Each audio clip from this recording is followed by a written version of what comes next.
नमस्कार भक्तांनो. बाळूमामांचा चांग भलं चांग भलं चांग भलं.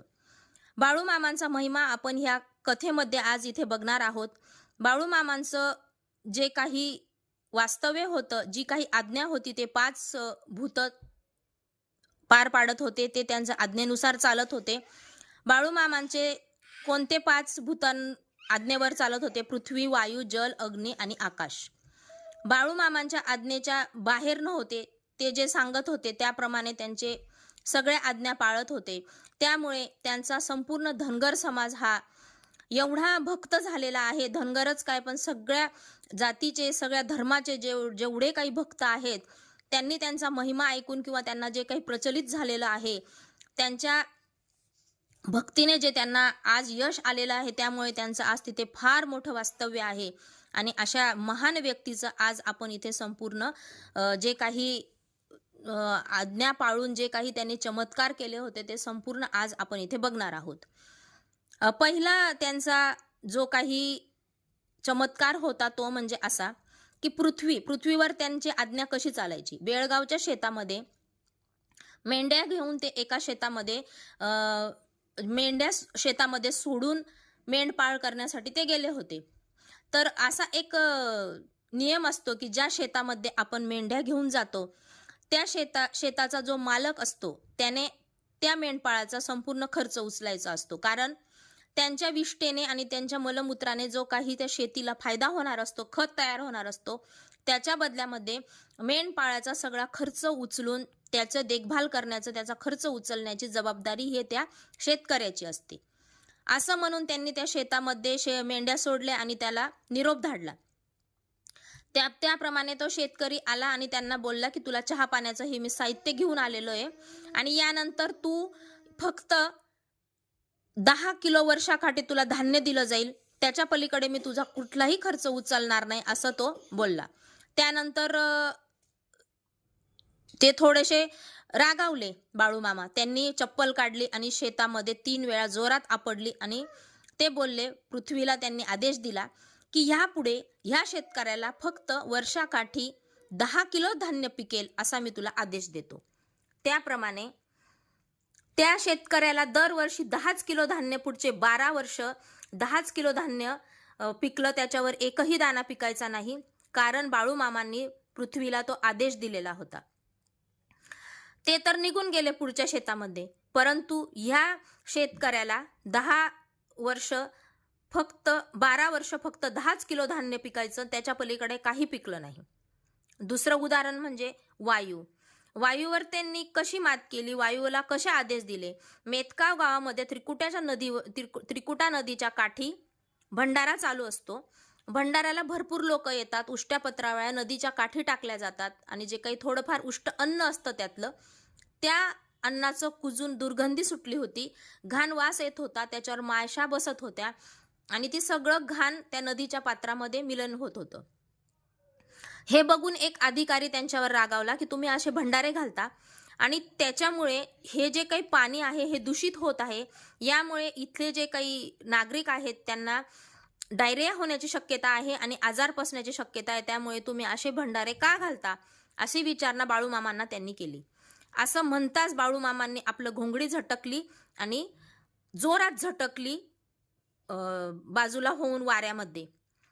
तर त्याचबरोबर वावटळ उठलं. गोल गोल फिरणारं जे चक्रीवादळ असतं ते वावटळ उठलं आणि त्या वावटळाने एका क्षणामध्ये मुठ्ठीभर कचरा जसा फेकून मारावा तसा त्यांनी त्या सगळ्या पत्तरवाळा गोळा करून चकूबाईच्या डोंगरावर फेकून दिल्या.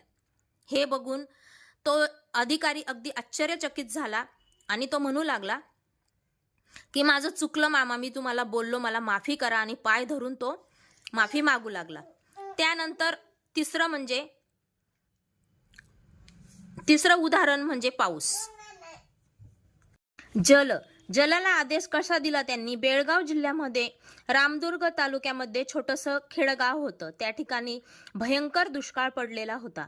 त्या ठिकाणी मामा गेले होते. एका असामान्य माणसासारखा तिथे ते राहत होते, परंतु त्यांच्या वागण्यावरून, त्यांच्या सगळ्या हालचालीवरून तिथल्या लोकांना माहीत होतं की हे कोणते तरी असामान्य असे सत्पुरुष आहेत, परमेश्वर आहेत.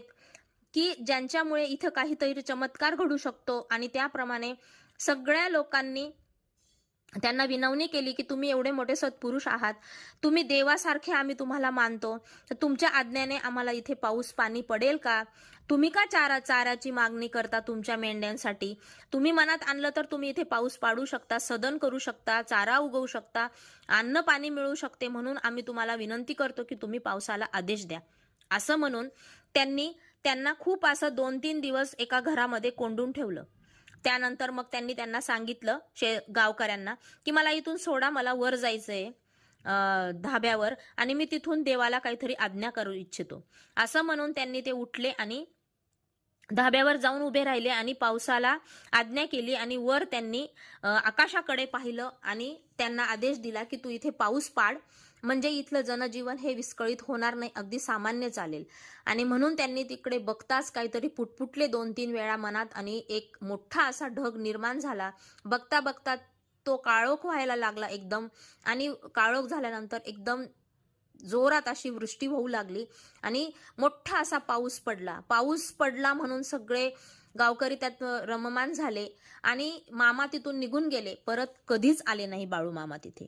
अशा प्रकारे त्यांनी पाऊस याच्यावर सुद्धा विजय मिळवला. आता अग्नी ही अशी आहे की ती भडकली म्हणजे ती आवरली जात नाही. राधानगरी भागामध्ये एक उसाचं गुऱ्हाळ चालू होतं. तिथे एक स्त्री गवऱ्या शेजारीच लावत होती आणि तिथे अचानकपणे आग लागली. आग लागल्यावर तिला बाळूमामांचा महिमा काहीसा माहिती होता आणि तिने बाळूमामांचा धावा करायला सुरुवात केली. बाळूमामा असे होते की 25 किलोमीटरच्या आजूबाजूने जरी कोणी हाक मारली तरी सुद्धा त्यांना ऐकू येत असायचं आणि त्या हाकेला ते धावून जात असायचे. त्यांनी त्या स्त्रीचा जसाच आवाज ऐकला, बाळूमामांनी धाव घेतली, जोरात घुंगडं झटकलं आणि अग्नी विझवायचं त्यांनी अग्नीला आदेश केला. त्याप्रमाणे अग्नी विझली, विना पाण्याची अग्नी विझली. आणि हा जो धावा करत होता हा त्या स्त्रीचा गावकरी बघत होते आणि त्यांना हा चमत्कार माहीत पडला. आणि तो चमत्कार बघून हे सगळं त्या स्त्रीला माहिती होतं की ही अग्नी आपोआप विझलेली नाही, ही बाळूमामांच्या आदेशाने विझलेली आहे. आणि म्हणून ती तिच्या पतीला घेऊन तिथे त्यांच्या दर्शनासाठी येते. आणि हा सगळा महिमा आजूबाजूच्या गावांमध्ये पण कळतो आणि त्याप्रमाणे सगळे बाळूमामांचा जय जयकार करू शकतात. आता राहिलं आकाश त्यांनी कसं ताब्यात घेतलं. मेतके गावात वार्षिक भंडारा होत होता. काहिलीमध्ये खीर शिजत होती आणि एवढी खीर शिजत आहे हे बघून फार मोठा जनसमुदाय इथे लोटणार आहे असं सगळ्यांना माहित होतं आणि त्याप्रमाणे फार मोठा जनसमुदाय तिथे आला भंडाऱ्यासाठी. शेठजीच्या मनात एक शेठजी असतो त्याच्या मनात लालसा निर्माण होते.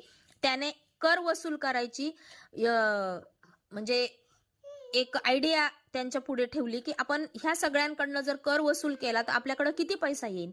हे बाळूमामांना अजिबात मान्य नव्हतं. मग त्यांनी त्या शेठजीला सांगितलं की तू जर अशी लालसा ठेवशील तर आकाश तुझ्यावर बरसेल आणि पण तुझं काहीही नुकसान होणार नाही. आकाश तुझ्या घरावर बरसेल आणि तुझं काहीही नुकसान होणार नाही असं म्हणून ते तिथून निघून गेले. त्याचप्रमाणे त्या शेठजीच्या घरावर वीज कडकडली आणि वीज पडली आणि सगळं सर्वनाश झाला. परंतु त्याचं स्वतः असं जीवितहानी अशी काही झाली नाही. तेव्हा त्याला कळलं की मी जी लालसा ठेवली होती ती बाळूमामांना अजिबात पसंत नव्हती आणि त्यामुळे हा मला प्रत्यय घडलेला आहे. अशा प्रकारे बाळूमामांनी जे काही सगळ्या भूतांवर वर्चस्व मिळवलं होतं आणि जे त्यांचे चमत्कार होते त्यामुळे एवढा मोठा जनसमुदायाने त्यांच्यावर विश्वास ठेवणारे, त्यांची भक्ती करणारे लोक आजही आहेत. तर परत एकदा बोला बाळूमामाच्या नावाने चांग भलं, चांग भलं, चांग भलं.